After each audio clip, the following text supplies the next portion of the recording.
Welcome, everyone, to a studioless Our 2 Cents podcast. Our funds ran out from last week, so unfortunately we sound slightly worse this week. This is life. There's highs, there's lows. But mostly lows. And then there's lows, yes. This week we will be discussing episode 4 of season 8 of what's should be just called Twitter Feud every Sunday. That's really what this is now.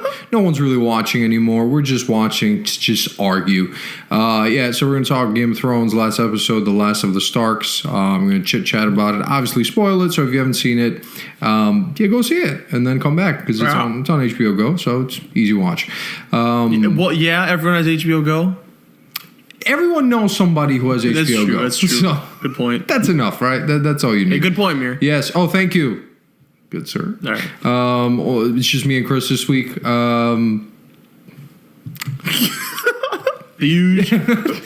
Yeah, back to just standard, normal podcast. Anyway, so just a quick recap of what the episode's about. So the Battle of Winterfell is over. There's a sort of response, obviously, to everybody that died. Dany decides to get her forces together and head back down to Dragonstone, I think it's called, where she plans to then invade King's Landing again.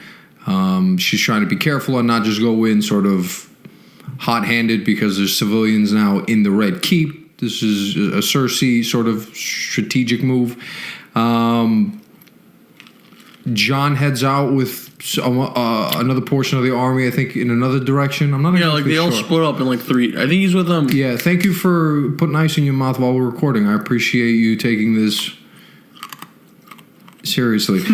So they split up. John's with another piece of the army. They're heading down to Dragonstone. And really, that's the majority of the episode, right? Essentially, plot-wise. So let us get into this. I have it split up here, things that I liked, things that I had problems with. Do you want to just talk overall about the episode and then head into the details? Sure. Go for it.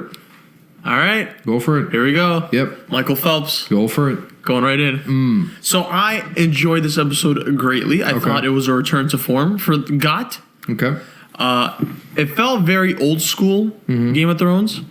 The ending specifically. I got very Nedish vibes. Okay. I do think the dialogue... Well, I guess you could... I mean, it's subjective whether you think dialogue is good or not. I guess But I do think it was like kind of a callback, specifically the Varys and Tyrion scene. Yeah. But also... I mean, of course, I had flaws in the episode. And we'll talk about the Starbucks cup in a few segments. Sure. But the main pro I had of this episode is that it's creating tension of a problem that made Game of Thrones so, like, I don't want to say good because that's generic, but made it Likeable. so that made it quality in the first 4 seasons. There is a problem within the realm, within the people now. Right. There's eternal conflicts. Yep. I like eternal conflicts when it's not with me. Oh, absolutely. You know? Me neither. So I think they're doing that, and I think there is a line of unpredictability going down the line. Yep. However, there are spoilers outside that are leaked. Yeah. So be cautious, everyone. Yeah. Apparently somebody's been able to spoil a lot of the recent episodes really well. So this person, I don't know how, but whatever.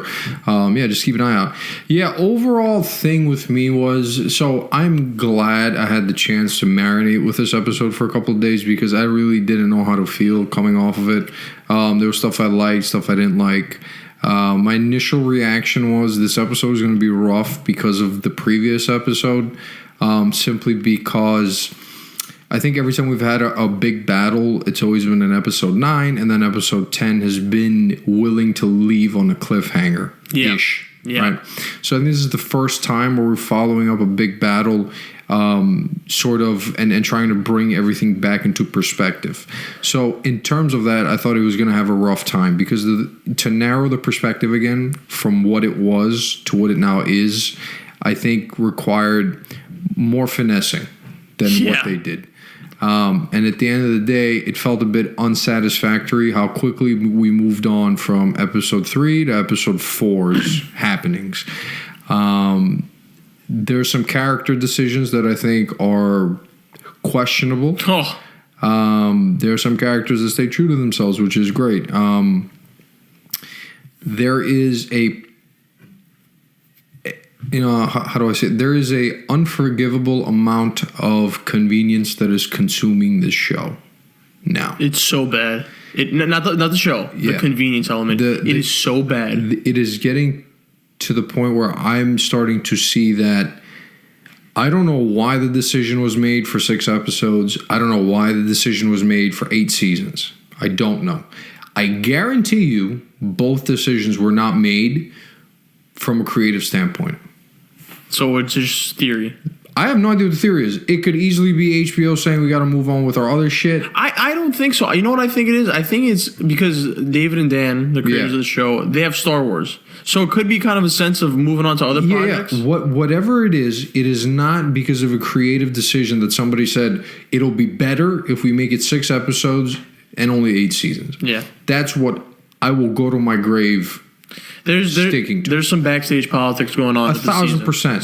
Something happened. And it is bubbling up into this show, and it's starting to rear its head and affect it. Sadly. Because unfortunately, what it's becoming, and this is how I find myself defending it a lot of times. Some of the complaints I think are very valid. Some of them are a bit just for the sake of it.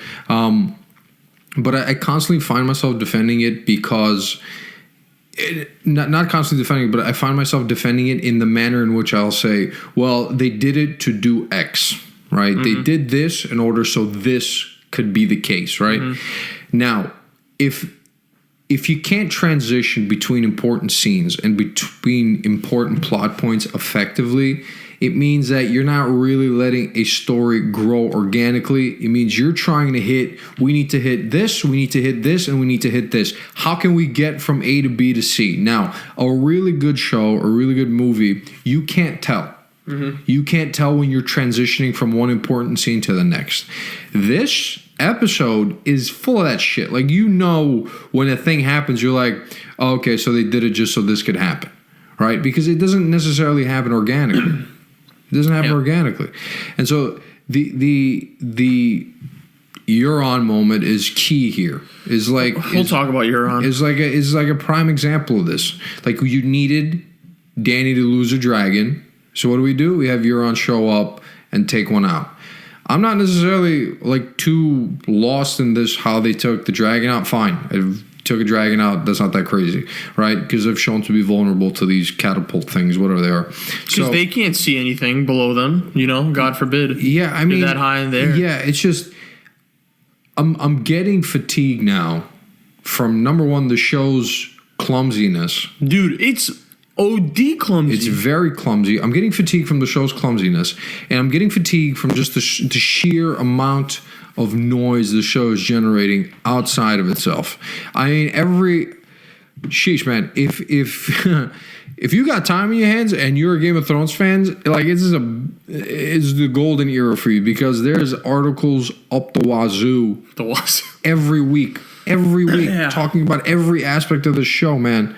Especially this episode. I mean, you could have drowned in reviews and analysis and everything under the green sun. Yellow sun. What is good?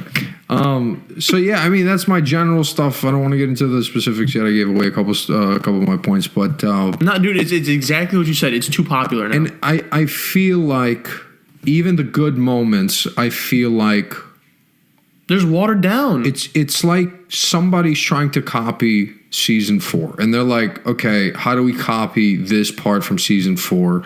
Let's copy paste it here. It feels like that a little bit, and unfortunately, it's again. There's a reason we wait for the end of the season to give our scores, and it's because of this. Because I don't know how it's going to end. But I'll tell you this: episode 1 was okay. Episode 2, I really liked. Episode 3, I thought was okay. And this is the worst one for the season. You really? Yes. This is the worst one for the season for me. I hear you why a lot of people say there's stuff in here that makes you call back. And I agree with it. There is stuff that makes you call back. But it's not enough for me. Right? We'll get into it. But yeah, you go on ahead. Well, you see, this is what I'm gonna. I hate the fact that the show's good moments, because I don't know, I don't think there hasn't been a bad episode. Yeah, no. There hasn't been an episode where I'm particularly like, well, I can't watch this shit anymore. And then I see people saying, oh, the episode's trash. And then, like, I see people online saying it's going to be, like, Dexter comparisons. It's got 2 episodes to redeem itself. Stop it, bro. Yeah, Stop. So, you know, I hate to go back to that. It's too big, but That's what it is. This show, the fact that it gave itself 2 years also, I felt like it would have calmed everyone down. In fact, it's done the other thing. It's just revved up the engine more. It uppered it. And more fans have gotten on board with the show, and it's just grown even bigger without it releasing anything for 2 years, right? You would expect some of it to calm down a little bit, and it didn't. The opposite happened because I guess it's a testament to the previous season's works. But yeah, dude, like everyone, the amount of articles that are using the show as a vehicle for clickbait is outrageous. That's not right. It's outrageous, man. Like, everybody's using the show to get clicks on their site. And you know, you don't see cohesive analyses throughout these articles where you can say, yeah, it's just an obscene amount of nitpicking where it's like, okay, are we just going to run CinemaSins every weekend? Because that's what it feels like. It feels like we're just going to run CinemaSins. How many things can we pick out that don't make sense? Where it's like, okay, like, you could do that, but in the grander scheme of things, what is the actual complaint? Is the complaint, where does it fit into sort of, say, characters not being who they are? That's a correct sort of complaint. Right. If you could point to things. Don't be using the Starbucks cup as a way to be like, wow, this episode sucks. There's like shit like that for me, it's literally CinemaSins. It's like, how many things can we find in this episode just for the sake of it to just like generate outrage and negative shit? Like, I went into the season knowing full well this was going to be the possibility. And knowing full well, man. I knew into this. I sat down with Fahad and Hisham. We were having coffee over this, and I told them there's nothing they can do to satisfy the show. There's nothing. Yep. And they haven't helped themselves at all this season to stay away from that at all. But I'm convinced there's nothing. I told you this while we were off. When the books come out, if they come out, right? Yeah, let's say they do. I'm going to be very interested to see what plot points are not from the show. See, maybe it's George R.R. Martin. This is what I'm saying. I don't know. Like, this is the thing with the show now. I don't know whose show it is. That's true. It's not. I don't know. It could be David and Dan's. It could be HBO's. It could be George R.R. Martin's. And I don't think it's Big G's anymore. I don't know. I don't think he has reins anymore. There are so many cooks in the kitchen now. Yeah. So many cooks in the kitchen. The issue with let me take it back. The things that I loved about Game of Thrones, it wasn't the spectacular moments. Like, I didn't because it's a TV show. Like, if you want spectacular, you have film for that. It's not necessarily filling in a void, right? It was just able to replicate it on a television scale. It's cool, but I don't think it was filling in a void. The reason I liked Game of Thrones so much was because the details were there. The details now have been plainly set aside. Now, are they being rushed? Are they being cut out? I think so. Or are they not available? I don't know what it is, but it's missing, and it's just, it seems like they need to hit these things every episode so we can get to the end. And I don't know what the end's going to be. I really don't know. And is it going to be unsatisfactory? I'm 99.9% certain everyone's going to hate it. The way it's looking right now. No matter what. Dude, and I mean, especially next week, everyone's going to bitch. The next episode, I know everyone's going to go off. Yeah, dude. It's just, I feel bad for the actors, number one, because they really have no say in the creative aspect of it, right? So I genuinely feel bad for the actors. Because I'm pretty sure they have say sometimes. Because I think actors sometimes get big enough to kind of like be like, what the hell are we doing creatively? How are you not kind of reading this? I don't know, man. It just, to me, it smells like too many cooks in the kitchen. It's starting to feel like DC space. Oof. It's starting to feel like, oh, we got to make it this. It's got to be that. This is gigantic. This is bigger than the Red Wedding. This is that. This is the other thing. That's your fault then. Don't be gassing it. No, not you. Yeah, them. Yeah. The studio, the marketing, the actors are coming out saying wild ass shit every week. I'm telling you thought last episode, man, just chill out. That's why I said, I'm like, Amelia, I love you, but come on, why did you say episode 5? This show doesn't need any more gassing, dog. Is gassed up. No other show in the history of TV is going to be as gassed up as this. This has a lot of gas. It's not. Because it's not going to be able to hit as many fans. I genuinely believe it's not going to be able to hit this again. Because this was some obscene shit where from season 1 it was gangbusters. From season 1. I haven't seen a show like that. Yeah. From season 1, right? On HBO, premium platform. Everybody's on board. It's one thing when you have something on ABC go haywire, because, yeah, that's available to the public mostly. Yeah. But when you have a show on HBO go haywire, it's crazy. Like, even shows like The Sopranos, I wasn't around for that, so I don't know what the feeling was like, but I'm pretty sure it wasn't the entire country watching it like this. Like, I'm pretty sure it wasn't like that, right? Mm-hmm. So this is in a new space.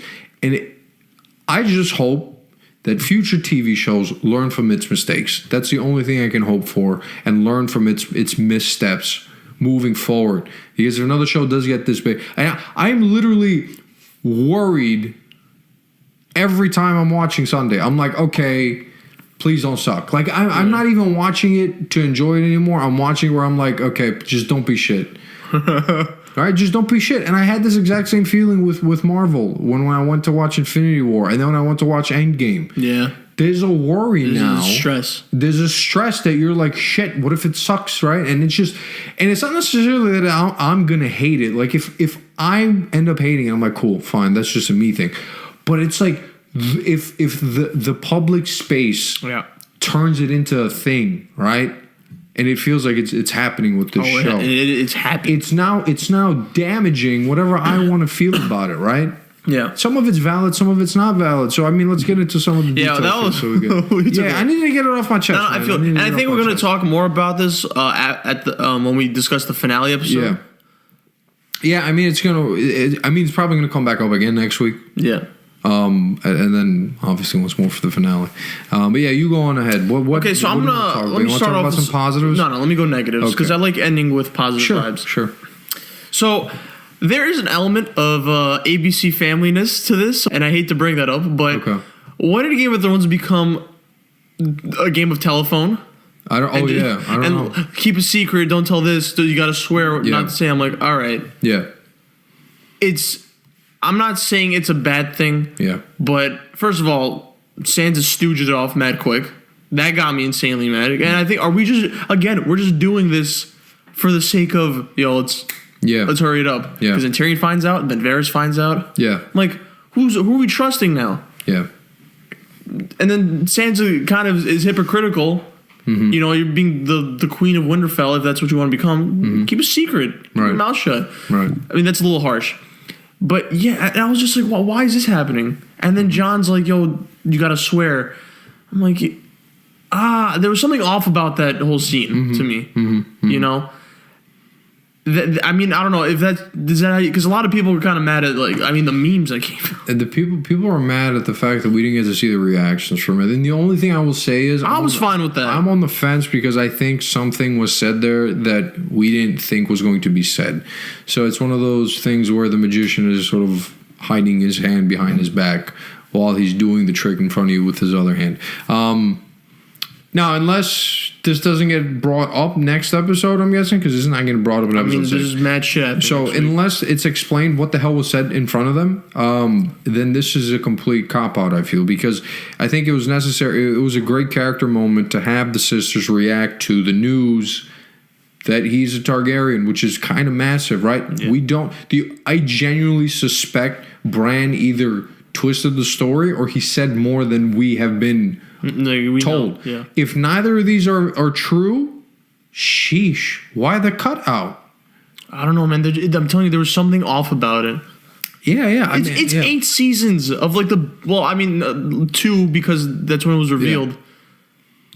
but you've been waiting this long for them to reunite. Yeah. And this is the moment. Yeah. Where it's like, it's supposed to make them question him.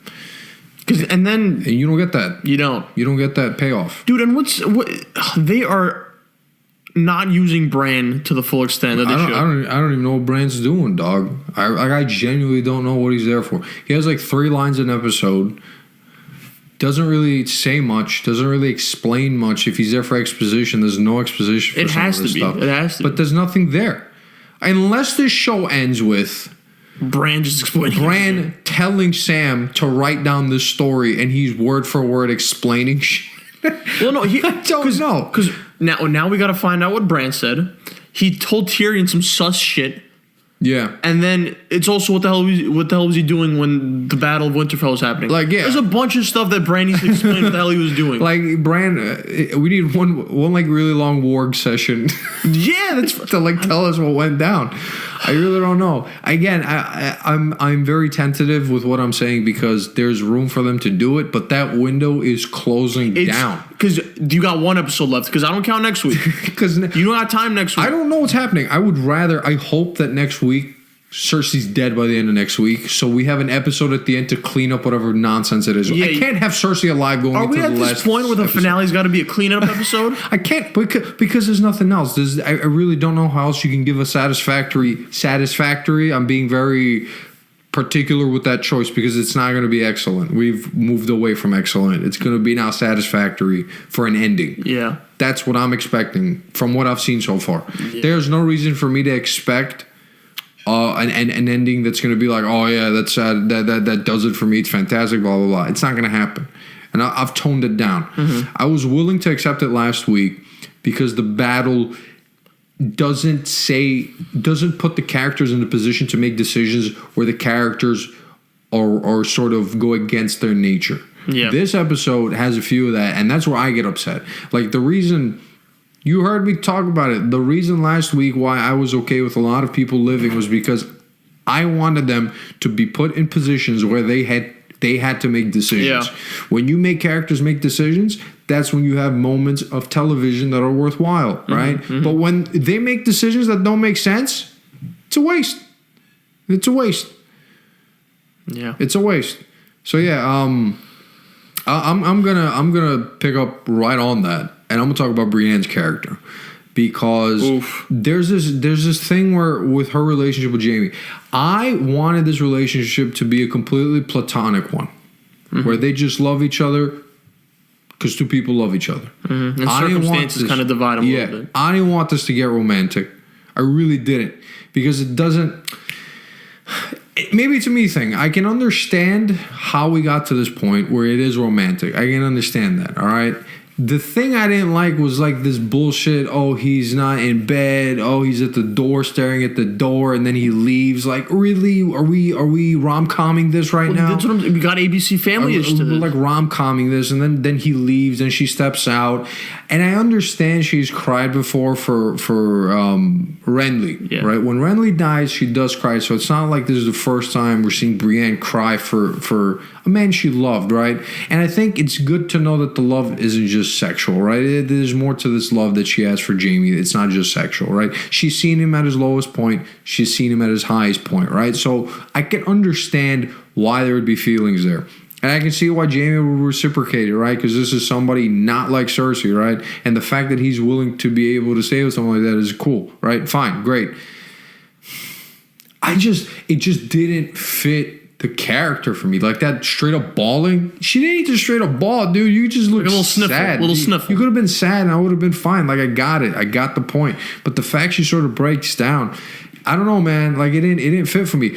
Conversely, though, it did make sense for Jaime. Like, I understood why Jaime was leaving, right? He's not leaving to defend Cersei. He's not going back home to, like, save her. Yeah. He knows he can't save her. He's just probably going back to just minimize whatever damage he can. Because he feels like if he stays there and his sister's about to go to war against these people who he just fought with, there's probably a sense of responsibility in there. So I understand why he leaves. And there's many, many moments in the show, I think, where he makes the point to say that his downfall is always going to be Cersei. Mm-hmm. It's sort of a weight on his shoulders he can't get rid of. And he mentions it to Brienne in the moment where he's leaving, and he says, "I'm not a good man because X, Y, and Z." Right? So he probably feels like he doesn't deserve Brienne. Yeah. He doesn't deserve a good life. He doesn't deserve to live in the North and be happy and grow old. Right? He doesn't deserve that shit. Right? Because he's carrying this guilt on him. And maybe the only way to get rid of it is if he has a meaningful say in how this battle ends. Right? So I completely understood that. But it was like, this is the epitome of this episode, right? There's a character that does something that completely makes sense, and then there's a character that does something that you're like, what the hell? I didn't expect that from her, right? Another character that I thought did magnificently well in terms of who they are is Arya. When Gendry goes up, dude, I think... she's my favorite character in the show. By a mile. By a mile. It's not even close. But here's my problem, though. Cersei second. Here's my problem, is that I feel like the show has only focused on her this season to like complete like an actual arc with logistics. If that, I will say no. I don't think so. I mean, if the I'm dragging it a little, but I feel like there's more focus on her as opposed to everyone else. That's fine because it's the only thing that makes sense so far. I don't know, man. I gotta, bro. There has to be footage of the boardroom meetings. I need to find out what was said in those boardroom meetings. I don't want to treat the show like this. I feel like there was here all day long. They got a pen and they're just like, Arya. That's who we're gonna focus on. All right, you know what? I'm getting a little too personal. But there's nothing wrong with that. If the focus is gonna be Arya, there's nothing wrong with that, right? It's not. Her arc makes sense. Her decisions, and in this episode in particular, she's the only one that makes sense to me. What she does. Genji goes up to her, asks her to marry her. She's like, no. For a second, I got scared. No. For a second, you're like, oh wow, that's kind of cute if this happens. But you're like, no, it's not gonna happen, man, because she's not that person. She's made it clear from season 1 all the way through to season 8, right? Yeah. And the fact that she leaves then with the Hound, I think is what a TBT. Yeah, I love it because it's a great callback. Like we've seen this woman grow up, right? Yeah. And she's like this crazy fighter now, and she's going with the Hound, and it's a completely different relationship now, even if it's the same two people. So like there you saw, at least I saw a character where I'm like, yeah, that person stayed true to who they are, stayed true to what they did, right? And I feel something for her. I feel like if there's anyone you're going to be attached to this season, she's probably going to be one of those 2 or 3 people, right? Conversely, okay? Who are we cutting ass on this week? So I'm not cutting ass on him, but Sansa's thing with the Hound was uncomfortable. Yeah, I didn't. It was uncomfortable. Very off. I saw the critiques and I read them, and I think they're valid in the fact that her saying that she is this person because of the monstrosity she's had to endure is not a good way of trying to get to a point that they wanted to get to. Namely that she's owning her trauma, essentially. She's owning the fact that she went through a lot of shit, and she's saying, look at me, I got through all that. I'm me now. Like I'm a tough person, right? However, okay, you can't just say it like that. The way they say it in the show is obscene, and it almost lends to this critique, and I've seen it, and you know what? It has to be valid, where it's like she had to have been raped to be this great person now. I see the critique, and you know what? When the way she says it is like, yeah, no, I can see that reading. I can see that reading. I can see it completely 1,000%. It doesn't come to me first thought because I'm a dude. That's not the first thing I'm thinking about. I'm thinking about like, oh yeah, no, she's grown from her trauma. But at the same time, the way she says it lends to this double perspective. That's when your dialogue could do work, man. She's very blunt with it. She's very blunt with it. Like your dialogue can do some work, man. If you're gonna say that, you can say it in a much more finessed way. And again, it speaks to the details of the show that are being muddled just to get a point across. Just to get Sansa to feel like a big person, you had her say some wild shit like this. Dude, she doesn't... Because I already feel like Sansa's a big character enough, especially with her going head-to-head with Daenerys this season. Right. You don't need those lines specifically, and you don't need those lines being told to the Hound of all people. Yeah, like I get. He's the last person you gotta like. Yeah, I don't know. I didn't feel like they had such a close relationship where I feel like she would be disclosing something. It was like, off. I get the fact that he was like one of those people who only saw her as a young girl, and now here she is as a completely different person, and so he's getting that second view. Like, you know, I'm no longer a little bird. I get that shit, but at the same time, yeah, like really, like what to him? The Hound? I don't know. I don't know. Yeah, I mean those two characters. Those two characters, especially. I mean, those four are like so far along the spectrum of really good sort of consistency within a character, and then just straight up like just being questionable as hell to the end. So yeah, I mean. Yeah, like just conflicting feelings all around when it came to some of the character decisions. I agree. Let's get to positives because I feel like... Well, I have some more negatives. Oh, jeez. I do. All right, go on. Where the hell does Braun come from? I see. This is what I'm. Logistics are being thrown out the window. There's no internal consistency. It's over. It's over. Now we're just watching for major problems. Here's the thing. I didn't think Braun.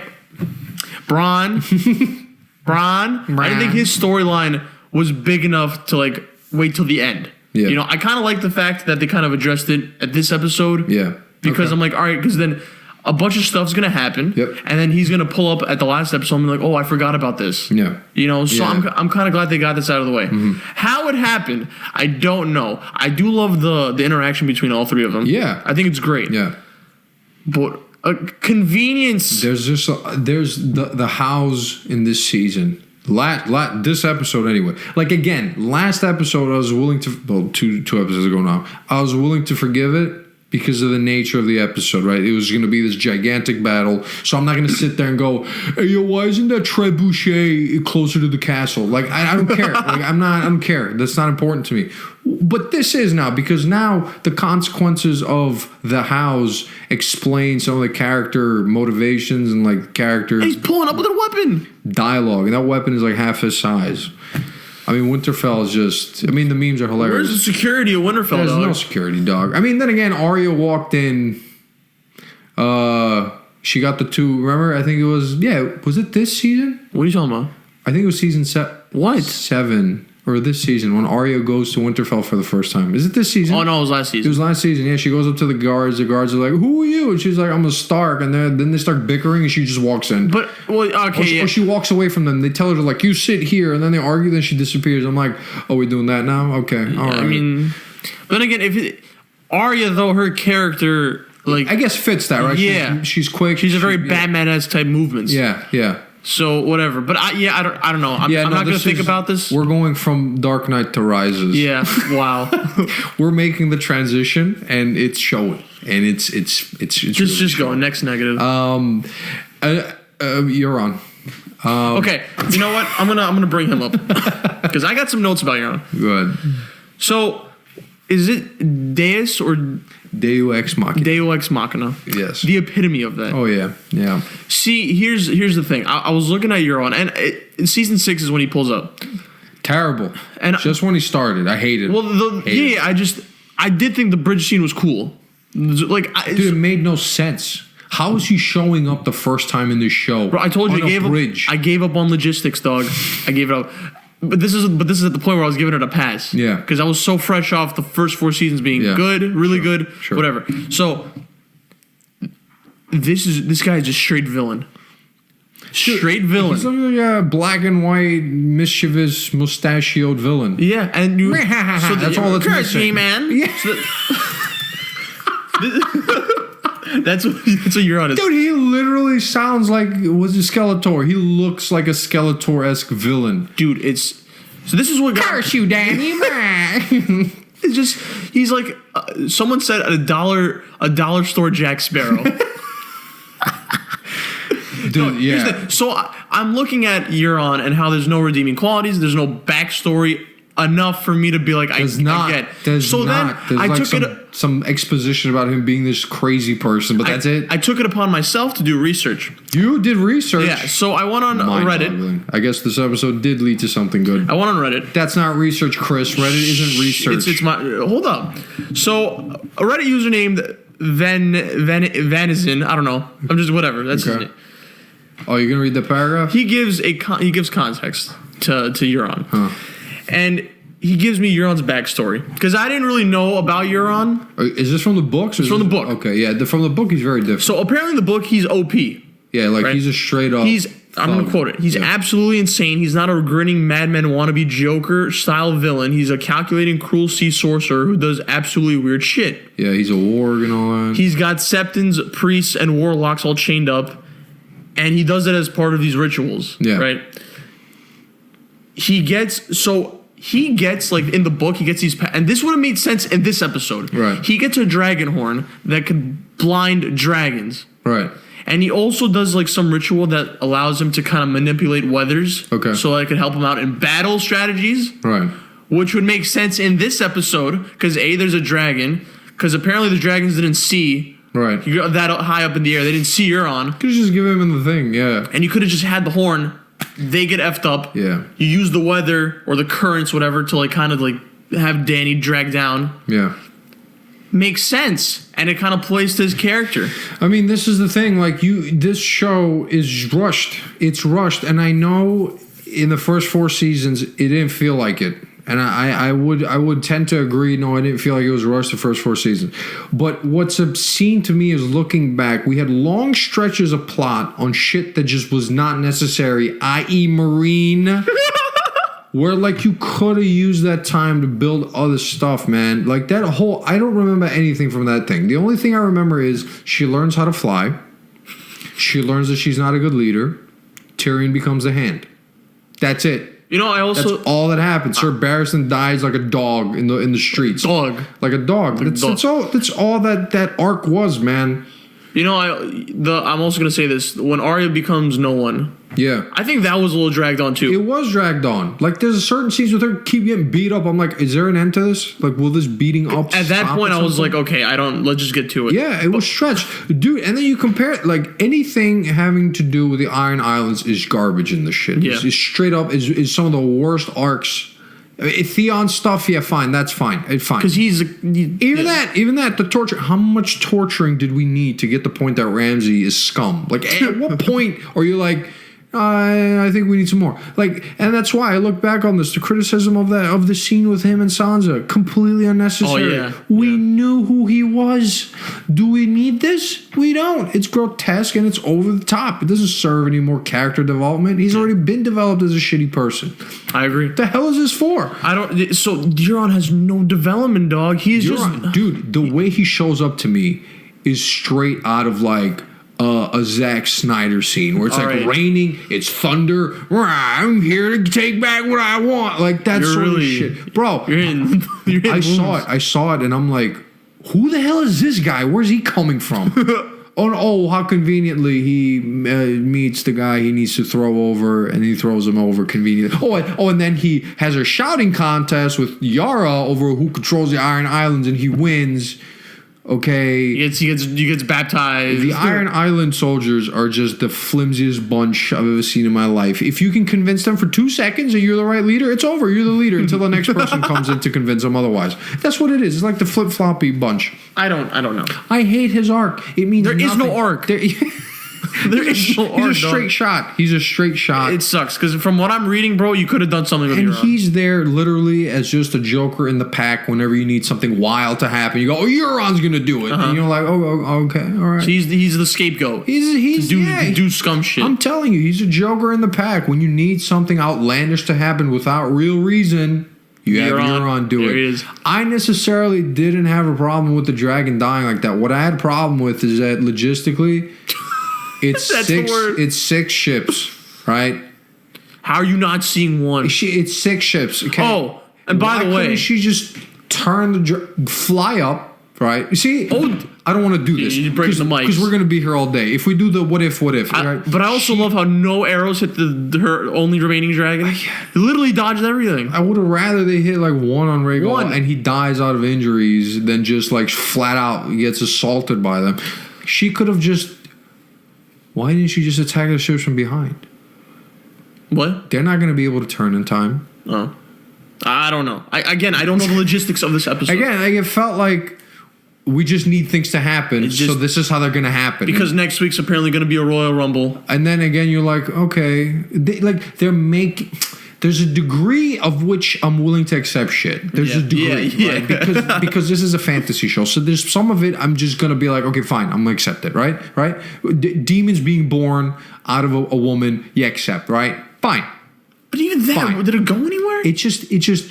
It's too often in this episode, and then in this season, particularly the last 2 episodes. I'm okay with the last one, but this one is just mind-boggling. Some of this shit. So those 2 were several points. 40 minutes worth of negatives. Chris. Okay.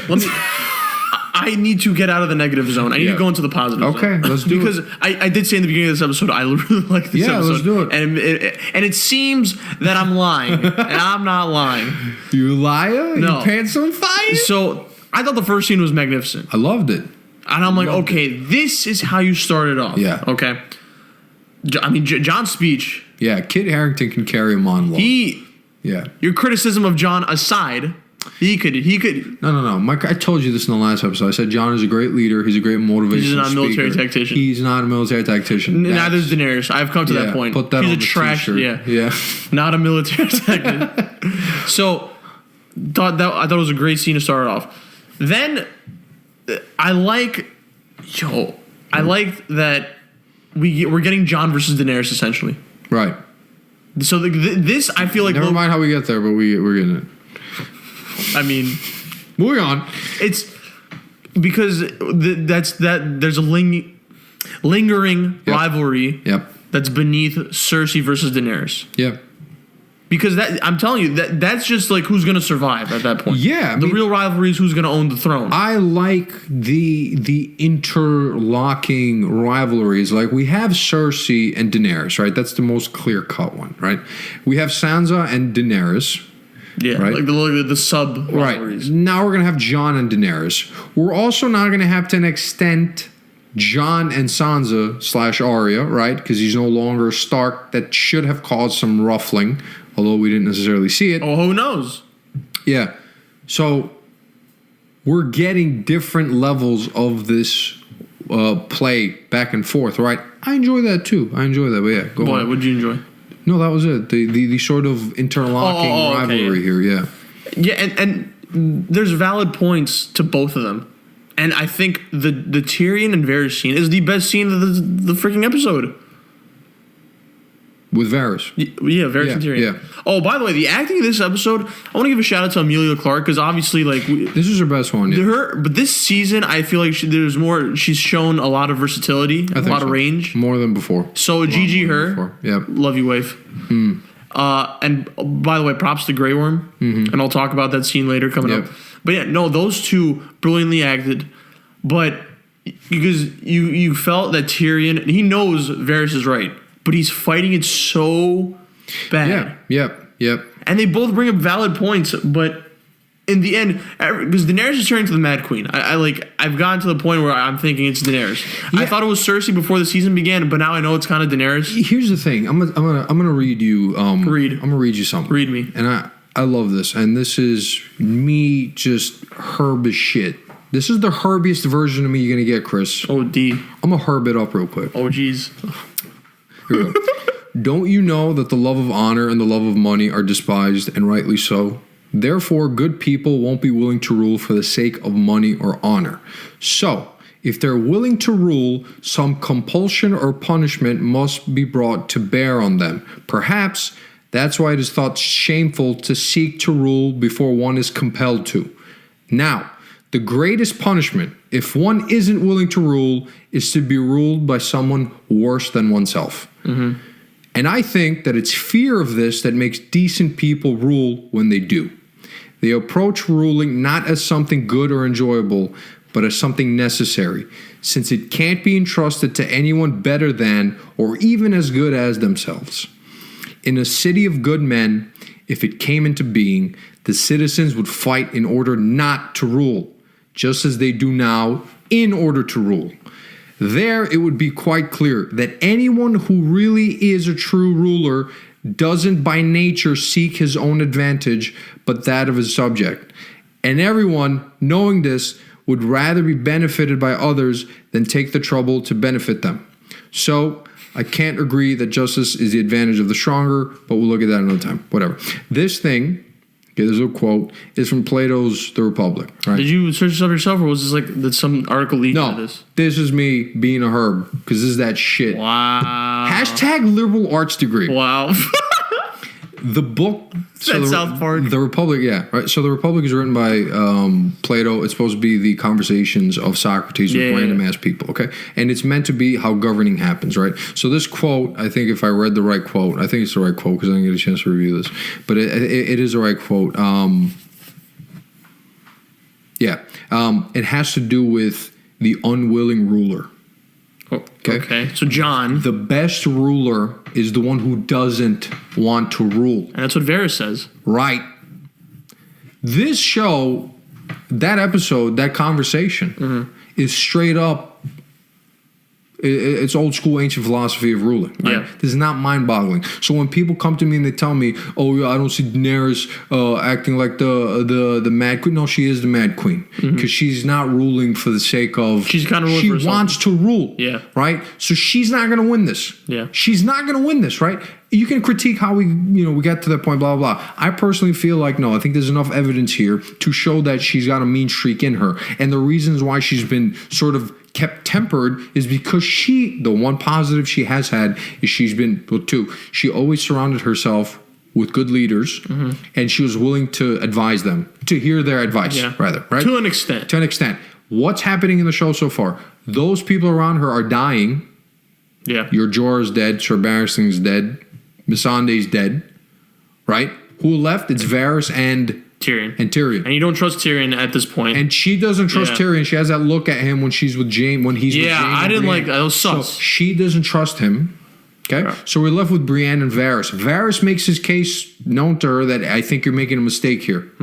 She doesn't look like she's going to listen to him. She's now by herself and by circumstance isolating her situation, her group, her sort of advising panel that she's always had to rely on for good leadership, man. She always has. The reason she gets out of Marine is because she has other people around her sort of help her come to conclusions. Although she ultimately does take the final decision, it's not because it's born out of her great leadership ability. I don't think she's a good leader at all, man. She's very ill-tempered at times. The fact she sets Sam's brother and dad alike. That kind of like started it. It's supposed to be that. It's supposed to be like, okay, this person clearly has a short fuse if not kept in check by people around her. Now, I know how that sounds like, right? I know that it sounds like here you have a woman character being surrounded by men and those men are keeping her this, that, and the other thing. That's one way to look at it. I, however, will look at it as the show is... It's the one thing that has been consistent is showing you that as much as she wants to be a ruler and as much as she has this moral compass, right? That doesn't necessarily make you a good ruler, man. Just because you want to rule and you're, you have a streak of goodness in you doesn't necessarily mean you're the best ruler. And I love this quote, right? The quote I read, because it speaks to that.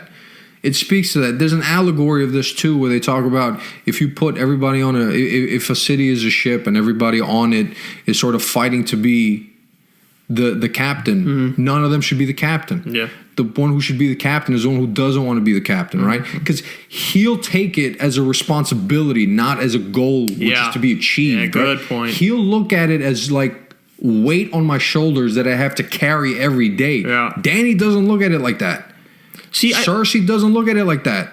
Here's the thing with Daenerys is that as the seasons progressed, her coming into power, the ego boosting. Yeah. It's been full throttle. So for me, it's not surprising she's going to bug out, although she has good reason to. She does. No, she does. But I think that she now feels like she has a chip on her shoulder. 1,000%. Because you get ridiculed by the brother in the beginning. Yeah. And then you get like these attempts to assassinate her. And then just there's Cersei and whatnot. Yeah. It's I think she's trying to prove to herself more so than actually. Yeah, I think you hit it on the nose. Like shit talking of Jon aside. Yeah. He does know what's right. Yeah. And that's why. And I don't know who's gonna rule the throne. Yeah.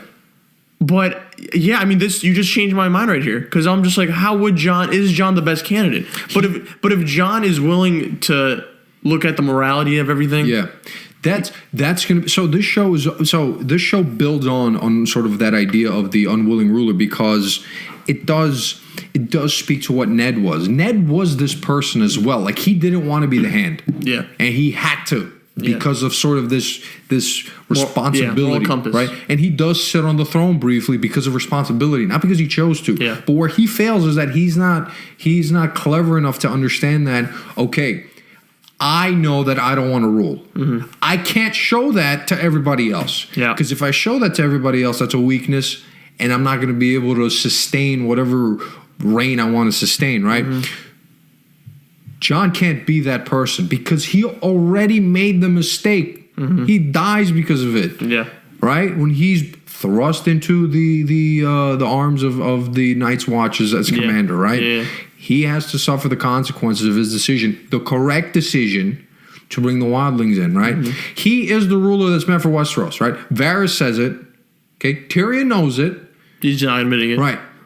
So now, for me, the philosophical argument of you have this sort of unwilling ruler in Jon and you have this Machiavellian ruler in Dany, I like that conflict. Yeah. I like it. For me, it's intriguing. It says a lot about the politics of ruling. That's one of the best parts of the season. 1,000%, right? But unfortunately, you have to... everything's just being, like, overwhelming. You have to tuck a lot of things to the side in order to get to this conversation, unfortunately. But yeah, definitely. No, I just thought the conversation was great.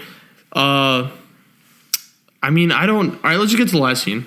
Yeah. I just wanted... Yeah, we already mentioned Arya and Clegane. I like that they're heading out together again. That unfinished business. Yeah. Dog, I don't know. Both could... I know what Clegane's there... I mean, Clegane, he's there to fight his brother. Yep. I don't know what she's... I mean, she obviously wants to kill Cersei. We'll see, yeah. Yeah, but she's on the list, so we'll see. But now, I guess Daenerys is... I don't know. Mm-hmm. But I don't... Because I think her killing... Because the thing is with Arya is that she understands... She told Jon when he revealed to her... Yep. To them, she was like, I get it. Mm-hmm. So I think Arya is more... like understanding as opposed to Sansa. Yep. Because I do think Sansa also has an ego problem as well. Arya doesn't care, dog. Like, as long as you honoring the family... She's very removed from sort of the everyday politics. Yeah, she don't care. Yep. So I don't... Her killing Daenerys, it just seems a little bit out of left field. Mm-hmm. But yeah, whatever. All right, let's get to the last scene. Yep. So the Ned vibes, bro. Mm-hmm. This felt very Game of Thrones-ish, and I'm so happy this happened. Mm-hmm. I mean, no, I'm not... That sounds wrong. The way it happened. Yeah. Because... if Missandei gets out of this scenario, mm-hmm. then Game of Thrones isn't Game of Thrones anymore. Yeah. What we loved about Game of Thrones, it's officially gone. Yeah. We have a character that was so, like, morally built, and there was no flaws in Missandei. No, and she was a great, like, assistant, whatever you want, like, whatever her character is. But she's advising Daenerys at that point. Yeah, and so here's... I mean, I love the head chop off. That was cool. I'm telling you, it felt very Game of Thrones like. It called back. And Grey Worm's acting when she gets chopped off, dude, that was his best acting moment. Yep. His face just turns into... So I'm assuming Grey Worm's going to try and fight the Mountain and then fail in doing so. Mm-hmm. So I've seen a lot of gripes right now that they just killed off Missandei in a way just to trigger Dany. Mm-hmm. Now, I get it. However, you look at Missandei's character, what else is she like kind of meant to do in this show? Yeah. Yeah, I mean, she's very much a side. Her ceiling is Dany. Yeah. I don't understand. Well, she's not going to be there to rule. She's not like, I don't understand this harsh criticism of. Yep. I'm like, what else is she supposed to do? Like, she's not a major character, and she does... I'm sorry, but she doesn't have enough impact on the story for me to be like, damn, that's wrong that they killed her off. No, you're supposed to. Mm-hmm. Because now... And also, I guess I know it's triggering Dany, but what else was going to? Mm-hmm. Yeah, I hear that. Yeah, it just... It goes back to my point of they want to get certain things to happen, and so they have things happen to feed that bigger purpose. And I think you need to be a little bit clever with doing that, because then you have this criticism of, oh, she only died for that. Like we've had The right criticism of all the whites were only there to serve the purpose of being a plot point for Dany to have her army decimated. Yeah. And is that it? Is that all the purpose it serves? I think in the most cynical sense, you can devalue any piece of entertainment to that. Anything you can devalue to that. And I think it's difficult to have, a conversation of like, well, it's only there to serve this purpose. Because yes, the show is choosing specifically to show you specific things, right? Mm-hmm. I said it twice. Right? Why? Right? It's so that her death serves a larger purpose, right? So, for example, I like the fact she didn't die at the battle. Like accidentally. Because that would have been pointless. Yeah. That would have just been her being part of the group of people that died. Whereas here, it's more of a spotlight death. Yeah. And, the criticism recently of it being a sort of a racist undertone moment that they had really the only black woman in the show, I think, right? Is that it? She's the only black woman on the show. Decapitated and in chains. So here's the thing with this. This is a criticism that has been around since season 1. This isn't new. Yeah. Okay, this is new for me. But the fact that the show's so big now. Yeah, the fact that the show's so big now, again, for me, it's a bit sus because it's because I crammed it in 2 months. I realized very early on, I'm like, it's a very white show. Yeah. By nature of it, anytime a non-white person dies, it's going to be a big deal and it's going to sting because they stand out amongst everybody else. Yeah. Now, at least she dies having served a purpose. Yeah, it's a significant death. Yeah, I feel like it's a significant death. Other people might not feel that. That's perfectly cool. I just feel like, you know what? She serves a grander purpose in that. Yeah, I thought it was good. I know I've seen again sort of this criticism of why doesn't what's her name? Cersei just light him up right there. And a part of me is like, well, I don't know. But you mean like hit him with the arrows? Yeah. I read something on Twitter where it said I was kind of thinking that too. Yeah, I read something on Twitter where again, that's sort of this episode is like, well, why not this? Why not that? I don't know. I don't know where to stop with that. But I did read something on Twitter that did sort of give me an explanation for it. It's made very clear that she doesn't have the backing of the citizens. Right? Who? And Cersei. Oh. And the reason she brings him into the Red Keep is not only a tactical stunt to hinder the dragon coming into the Red Keep, but it's also a political stunt in order to prove to the citizens that she is a queen that cares for them, right? Oh, okay. Right? And I feel like the fact that she wants Dany, she wants to provoke her. Yeah. So that when it comes to it, the citizens won't side with her.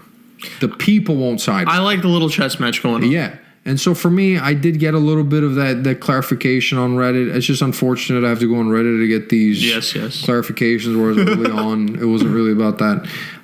But yeah, I mean that's the show. I don't know. Well, what's funny to me is I had people who watched all the way up to season 7 tell me it was the best show of all time, and I'm sorry, it's not. I mean, I knew this in seasons. I just knew it's not for me, man. We had that Sparrow shit went way too long. The Marine shit went way too long. Dude, I'm telling you, man. It's the hype of it's in the moment. That's what it is, and it's. Sure. I also I don't know. I just don't think the attention span is great nowadays. We talked about this. It's just the element of stuff happening. People are so fond of that. Yeah, it was. I mean, this show, I think for the masses was driven a lot by plot, and the plot is suffering consistently now. And so I think it's the thing that sort of brought it to this stage is not suffering, the main element. People really, I've seen a lot of people say they don't care about the characters anymore, which is very harsh in my opinion. But I think that's because they fell in love with the story and not with the characters. And I think this is one of the negative consequences of not having a 1-2 protagonist. This is the consequence of having an ensemble cast from start to finish. Where the positive is you can slice someone's head off in the first season and still have a successful show, but the negative is you can have people be very mild about everyone because not one person stands out in the arcs. And I think it because of the plot, the fact that not one person stands out, it suffers a lot. Yes. Although I'm able to find characters to enjoy, I'm able to find arcs to enjoy, so I'm obviously going to keep watching. But yeah, I mean, I'm very tired. I am too. I'm tired of. I'm tired of the spectacle of it. I'm getting a little fatigued of the show, which is very odd to say because I've only been on this for like 3 months, but been on this road with them. Because it's like a job now, dog, that we have to defend it at this point. I don't want to do that. I don't want this to become every Sunday night. I gotta talk. I gotta explain memes. Like I don't want to do that. I don't want to do that because you know what? This is what happens. Like we love sports, for example. We have teams that we're very fond of. But like when Chelsea has a shitty weekend, for example, I stay off meme pages. Yeah. I stay off meme pages, and I feel like we're getting down to that sort of ground where I'm like, am I going to need to just stay away from memes? Because it's just going to like irritate me more and more. It's going to it's going to make me hyper attentive to the show's problems where it's going to come to the point where I'm just not going to enjoy it whatsoever. Like this Sunday, I'm really not that excited. I'm really not all that excited about this next episode. Again, I'm going to be watching it with this sort of eye on like, just please don't be shit. Like I genuinely do not want this to fail. I feel like a lot of people want it to fail. I think a lot of people are talking with that energy of they already hate it. Where to me that's very harsh on the creators and everybody that's taking a part in this. I think there's room for criticism. There's room for different opinions. There's always room for criticism. Yeah, but this sort of vibe of just like straight up hate is just mind-boggling. I mean, I consider myself a cynical person, but there's no reason there's a lot of cynicism. But you don't have to just. Why? Why is just the constant, let's hate this because it's cool to hate it? It's a lot of that, man. It feels like it's a lot of like, how much can we hate on this shit? Like a lot of the memes don't speak up to the show this season. They all speak down to it, right? And for me, a lot of the problems have always been there. They're just sort of jam-packed in now because it's only 6 episodes. So they're more apparent. And they kind of did it to themselves. And they kind of did it. Whoever's fault that is, right? That's what we're find out with. I don't know whose fault it was, but I'm gonna talk to Big G about this. Yeah, dude. George R. R. Martin. Very lukewarm heading into next week. A part of me just wants us to end so we can move on. Look, I did enjoy the episode. I just want people to know that. Yeah, I thought it was all right. Like I didn't hate it. I thought it was fine. I think that I'm getting my love for it is kind of intertwined by the nostalgia part of it. Perhaps. Because or the earlier stuff. Yeah. And look, at the end of the day, we are going to criticize it as a season and then as a package. Yeah. It is a package, right? Even if this season flames out, you still have a pretty good show. You can't be like disregarding everything else. Yeah, that's very harsh, dude. That is very harsh to say. Because then the red wedding meant nothing, the purple wedding meant nothing. Yeah. The Battle of the Bastards. It'd be very harsh on the show to like... Dude, this is probably one of the most difficult shows to make, or the most difficult. Yeah, and there's so many moving pieces, and again, I don't know what the restrictions are because this doesn't seem like the traditional show where it's like the limits are simply creativity. It doesn't seem like that. It seems like there's other limits placed on it by a higher power behind the scenes, and it's suffering. It's suffering because of it. I genuinely hope it ends on a good note. I would love for it to sort of wrap up these next 2 episodes and for it to be fantastic. I don't expect it to, so I'm toning my expectations down. But I'm really hoping for the best in terms of that. Dude, I don't. There hasn't been a bad episode. There's just a bunch of shit, a bunch of bad shit that people are like accumulating. Yeah, and making it seem like all of it's been trash. You know what? This is what I'm gonna say. It was the long night. The long night started this. The first two, the criticism for the first episode is not enough shit happened. I'm like, okay, your short attention span aside. Yeah. Those first 2 episodes. Yeah. It was the calm. Well, yeah, and it's no surprise that the long night was the one that was hyped up beyond belief. Yeah.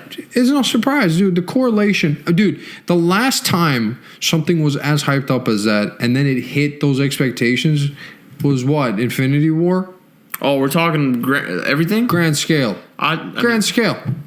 Godfather 3 sucked trash. Oh, we're going there now. Right? Yeah. I mean, can you imagine the expectation on that? For example, Godfather 3 coming out, big deal. Woo. The ending went to trash. Yeah. Right. You had Dark Knight Rises. Woo. Not as good. Spider-Man 3 Venom. Spider-Man 3. Woo. Not that good. It rarely pays off, man. I'm telling you, we need to chill with this hype shit. We need to chill with the way we discuss about things that we love. And sort of, you know, I don't even know where to go with this, but like, we really need to temper the way we talk about stuff. Yeah. Because we are so quick to just hit the superlatives on the high end and just stay there, and anything that's not that is automatically a zero. It's a very black and white way of looking at and criticizing TV shows and film. I think we need to be a little bit more flexible, a little bit more malleable in how we view things, because then we wouldn't have the situation of the greatest show on TV is coming to an end. How will it end? What? Why is that the energy behind this, man? It's a TV show that's done really well. It's captured the audiences across the world. Cool. Let it play out. But, you know, this is the culture we're in. This is a hype shit. Everything's hype. Culture, everything is not hype. Like, it's one or the other. Can't be in between. It's hype and meme culture. I'm genuinely nervous about John Wick 3 now. I'm genuinely nervous about this shit. I don't think you should. I'm nervous. Nervous? I'm nervous. You nervous, babe? I saw the reactions from like the fans. They liked and all that, so I'm hyped. But I'm nervous, man. Because it's another thing where it's like, I really like these two things. Is this third one going to match up or not? Who knows? Who knows? It's hype and meme culture, man. It's I don't know, man. I'm like, it's turning into me supporting Chelsea, where it's like every weekend I'm holding my breath. I'm not even enjoying what I'm watching now. I'm just holding my breath. I'm a fan of the Knicks, so I'm immune to trash. Dude, I'm just holding my breath every episode, every film that I'm like, Endgame, I was like holding my breath. I'm like, okay. I mean, even Endgame caught shit because the first half. It's just, I don't know. I'm done. Let's go, bro. Thank God Breaking Bad ended. I would be fighting people. Thank God The Wire ended, Sopranos ended. Yeah, all the Titans. The leftovers didn't get big, thank God. I want everything to just be great end, and then I catch it. Yeah, it's like, thanks. I don't want to catch, like, everyone just stop making shit, make it on the low, release everything. Literally, don't give me teasers, don't give me trailers. Just make it. All right, cool, thanks. Give me the whole enchilada in one piece, and then I'll tell you what it's like. We can't handle it. We can't handle it anymore. I'm sorry, we can't handle it. That's it. I mean, Spider-Man's gonna suck. I know it's gonna suck. I mean, all we need is Baelish coming back, right? Then it's great. Then it's a 10 out of 10 season. Baelish comes back as the Night King. Boom, 10 out of 10. Oh, I'm giving it a 12 out of 10. It's fantastic. Let's wrap this up. We've been talking 20 minutes nonstop. Yapping. We caught the yaps. Thanks for hanging with us. This is on YouTube, iTunes, Spotify, Stitcher. I don't even know what this hell that last 15 minute was. It's a lot of shit, I guess, that we had to get off our chest. I hope I read the right quote. I have a feeling I didn't read the right quote. Anyway, thanks for hanging with us. Our 2 Cents podcast we're going to check out. I don't know if we're going to check out Pikachu. Probably not. But we're definitely going to hit up the penultimate. Penultimate. I'm just done. The penultimate episode of... Excuse me? Chris, sign us out. I'm done. I'm exhausted. You can support us on Patreon. But yeah, deuces, everyone. Peace.